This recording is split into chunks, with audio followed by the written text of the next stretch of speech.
Sir party ticket ಕೊಡ್ತದೆ. ವಿಷಯ ಏನಂದರೆ ಇವತ್ತು ವಿಶೇಷವಾಗಿ ಅವರು ಕಳೆದ ಚುನಾವಣೆಯಲ್ಲಿ 23ರಲ್ಲಿ ಡಿಫೀಟ್ ಆದಮೇಲೆ ಕೂಡ ಆ ಜನರು ಏನು ಪ್ರೀತಿ ತೋರಿಸಿದ್ದಾರೆ, ಆ ಪ್ರೀತಿಗೆ ಮತ್ತು ವಿಶೇಷವಾಗಿ ಮಹಿಳೆಯರು ಯಾವ ಏರಿಯಾದಲ್ಲಿ ಹೋದರೂ ಕೂಡ ಅವ್ರ ಜೊತೆ ದೊಡ್ಡ ಸಂಖ್ಯೆಯಲ್ಲಿ ಬಂದು ಅವ್ರಿಗೆ ಬೆಂಬಲ ಕೊಟ್ಟಿದ್ರು.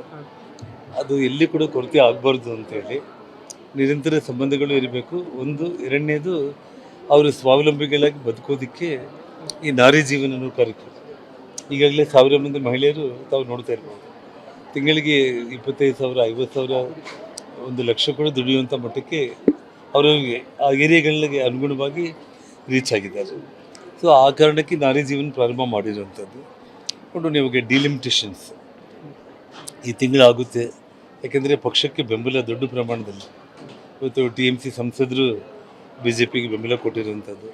ಮುಂದೆ ಬರೋ ದಿನಗಳಲ್ಲಿ ಸುಮಾರು ಇಂಡಿ ಕೂಟದಿಂದ ಭಾಳಷ್ಟು ಮಂದಿ ಹೊರಗಡೆ ಬಂದು ಇವತ್ತು ಸಪೋರ್ಟ್ ಮಾಡುವಂಥ ಈ ವಾತಾವರಣದಲ್ಲಿ ಡಿಲಿಮಿಟೇಷನ್ಸ್ ಇದೆಲ್ಲದನ್ನು ಕೂಡ ನೋಡಿಕೊಂಡು ಪಕ್ಷದ ನಿರ್ಧಾರ ಏನಾಗುತ್ತೆ ಅದ್ರ ಮೇಲೆ ಅವರು ಚುನಾವಣೆ ನಿಂತ್ಕೊಳ್ಳೋದ್ರ ಬಗ್ಗೆ ತೀರ್ಮಾನ ಆಗುತ್ತೆ.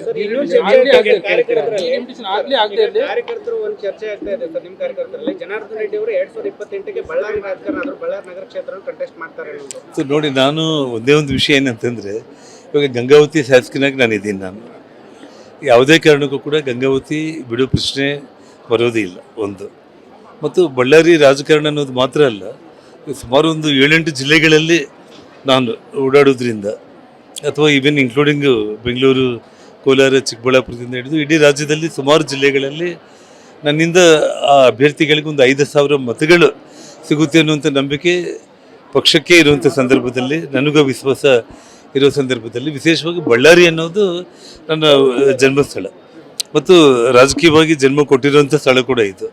ಹಾಗಾಗಿ ಯಾವುದೇ ಕಾರಣಕ್ಕೂ ಅಖಂಡ ಬಳ್ಳಾರಿ ಜಿಲ್ಲೆಯಲ್ಲಿ 10ಕ್ಕೆ 10 ವಿಧಾನಸಭಾ ಕ್ಷೇತ್ರಗಳು ಗೆಲ್ಲೋದೇ ನನ್ನ ಗುರಿ. ಅದರೊಟ್ಟಿಗೆ ಕೊಪ್ಪಳ ಆಗಿರ್ಬೋದು,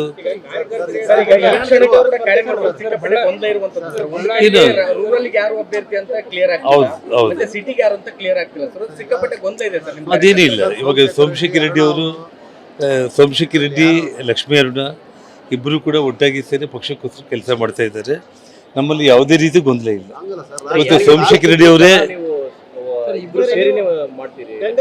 ನಾವು ಕಂಪಲ್ಸರಿಯಾಗಿ ಇವತ್ತು ಸೋಮಶೇಖರ್ ರೆಡ್ಡಿ ಅವ್ರಿಗೋಸ್ಕರ ಲಕ್ಷ್ಮೀ ಅರುಣ ಅವರು ದುಡಿತಾರೆ. ಲಕ್ಷ್ಮೀ ಅರುಣ ಅವರಿಗೆ ಒಂದು ವೇಳೆ ಮಹಿಳಾ ರಿಸರ್ವೇಷನ್ ಆಗುವಂಥ ಸ್ಥಿತಿ ಬಂತು ಅಂದರೆ ಸೋಮಶೇಖರ್ ರೆಡ್ಡಿ ಅವರು ದುಡಿತಾರೆ. ಇಡೀ ಕುಟುಂಬ ನಾವು ಒಂದಾಗಿದ್ದೀವಿ, ಅದರಲ್ಲಿ ಏನೂ ಕನ್ಫ್ಯೂಷನ್ ಇಲ್ಲ. ಸೊ ಬೇರೆ ಕ್ಷೇತ್ರಗಳಲ್ಲಿ ಅಭ್ಯರ್ಥಿಗಳ ಬಗ್ಗೆ ಈಗಿಂದನೇ ನಾವು ಒಂದು ಪ್ರಾಮಾಣಿಕವಾಗಿ ಪ್ರಯತ್ನ ಮಾಡ್ತೀವಿ. ಬಳ್ಳಾರಿ ರೂರಲ್ಲೂ ಇದೆ, ಕಂಪ್ಲಿ ಇದೆ.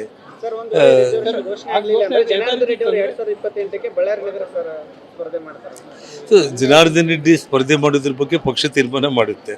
ಮತ್ತು ನಾನು ಹಿಂದೆ ಒಂದು ಮಾತನ್ನು ಹೇಳಿದ್ದೆ, ನಾನು ಹೊಸಪೇಟೆಯಲ್ಲೂ ಕೂಡ ಮಾಧ್ಯಮ ಸ್ನೇಹಿತರಿಗೆ, ಹೊಸಪೇಟೆಗೆ ಅಭ್ಯರ್ಥಿ ಸರಿಯಾಗಿ ಯಾರು ಕೂಡ ಕಾಣ್ತಾ ಇಲ್ಲ, ಯಾರು ಅಂದರೆ ನಾನು ಕಮಲದ ಗುರುತು ಅಂತ ಹೇಳಿದೆ ನಾನು. ಸೊ ಇಡೀ 224 ಕ್ಷೇತ್ರಗಳಲ್ಲಿ ಕಮಲನೇ ಅಭ್ಯರ್ಥಿಯಾಗಿರುತ್ತೆ. ಫೇಸ್ ಯಾರು ಅಂತೇಳಿ ಪಾರ್ಟಿ ತೀರ್ಮಾನ